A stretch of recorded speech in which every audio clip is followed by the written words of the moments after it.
Talking points today on Hogg's vlog: Rohit Sharma's position in the Indian team, Akash Deep, should he play instead of Rana, and Hazlewood, are Australia taking a risk of bringing him back a little too early?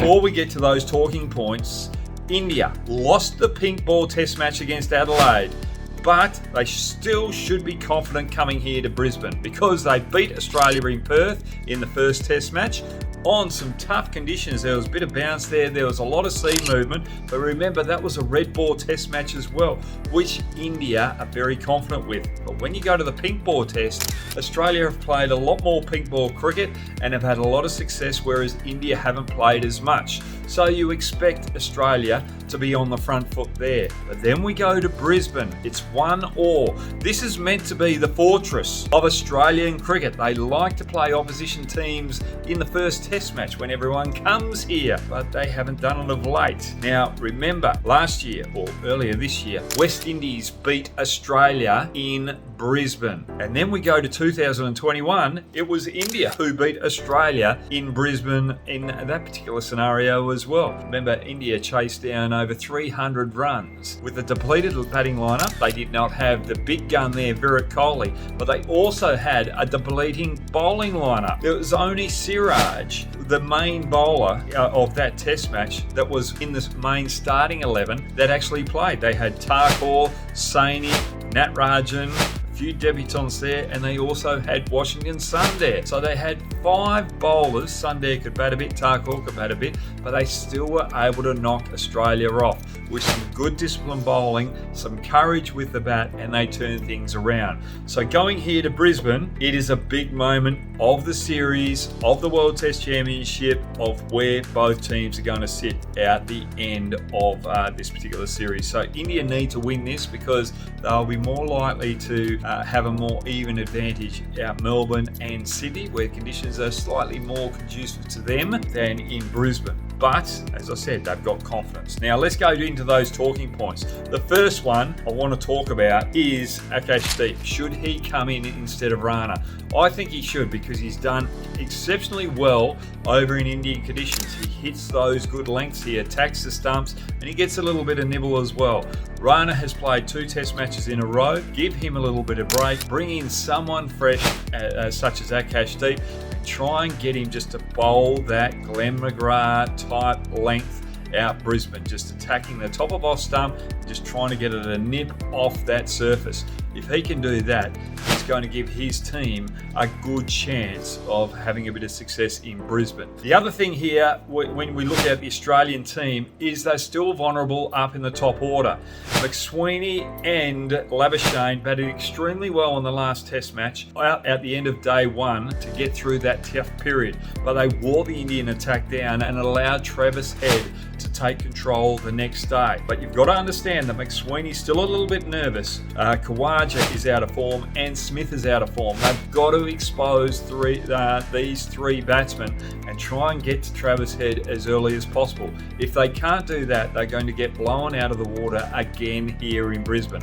So the bowlers have got to be spot on. Siraj, Akash Deep, Rana, or even Krishna if he comes in, all have to stand up. They can't rely on Bumrah. Bumrah looked as though he had a slight injury in that Adelaide Test match. There's concerns over him, but others have to take the slack. So if India are going to do well here, those other bowlers have to step up. And I'd bring in Washington Sundar instead of Ashwin. I was looking at Ashwin in that Adelaide Test match. He was slow in the field and not quite as good with Sundar with the bat, and I think you need that extra batting depth. Sundar can just do as good a job as Ashwin on Australian conditions with the ball, and he's a better fielder as well. So bring him back into the fray. When it comes to Hazlewood, Australia, you really want to play him. He is the main bowler from Australia. If you look at his economy rate, it's exceptional. He really applies the pressure on opposition batters, and he and Nathan Lyon are the backbone of this Australian attack and allow Mitchell Starc and Pat Cummins to bowl in short spells as well. So Hazlewood, with that pressure that he's playing, you want to bring him back in, but I'll just give him one extra test match off to make sure that he's right for Melbourne and Sydney out the back end. You don't want to risk him re-injuring himself, and Boland did such a great job in Adelaide. He's one that can fill the void there. You're not going to lose much in that space. I'd let Boland bowl for one more test match and give Hazlewood that extra space. But with the series on the line, the World Test Championship on the line, sometimes you've got to take those risks. I think Australia might take those risks. Now, there's one more big talking point that I want to talk about. Rohit Sharma. His average over the last 12 test matches was around 11.5. That's not good enough. And if you look at his last couple of years, it has not been the Rohit Sharma of old. But there's a big stat that I want to bring up here. When he plays in South Africa and Australia, he has not got 100 under his belt. He averages 27 in Australia, and he's in the teens averages when he's played in South Africa. So he does not like the conditions that he's going to be facing here in Brisbane and in Australia. I'll take a big risk here and say, right, Rohit, we're going to have to move you on, give you a little bit of a break, get Virat Kohli or Boomer to captain the team for the rest of the series, and bring Jarul in. I think that would be a good move. And the reason why I think it may happen is that Virat Kohli was seen giving a huge address to the Indian camp in Brisbane. It went for over 5 minutes long, so that could be a sign of the times of where things are moving forward. But it's going to be a great test match. Will India do that with Rohit Sharma? He's an absolute legend of the game, but sometimes form and conditions warrant a move for the betterment of the team. And for Australia, they've got to keep applying the pressure. Their intent in the last test match was exceptional. The way the Australian bowlers attacked the Indian batsmen, you could see that they were more aggressive with the ball. They were really going out the batsman. And Labuschagne, the way that he came out and approached Boomer, just showed that he's not giving up as well. And I'm expecting him to make a big score on his home ground in Brisbane.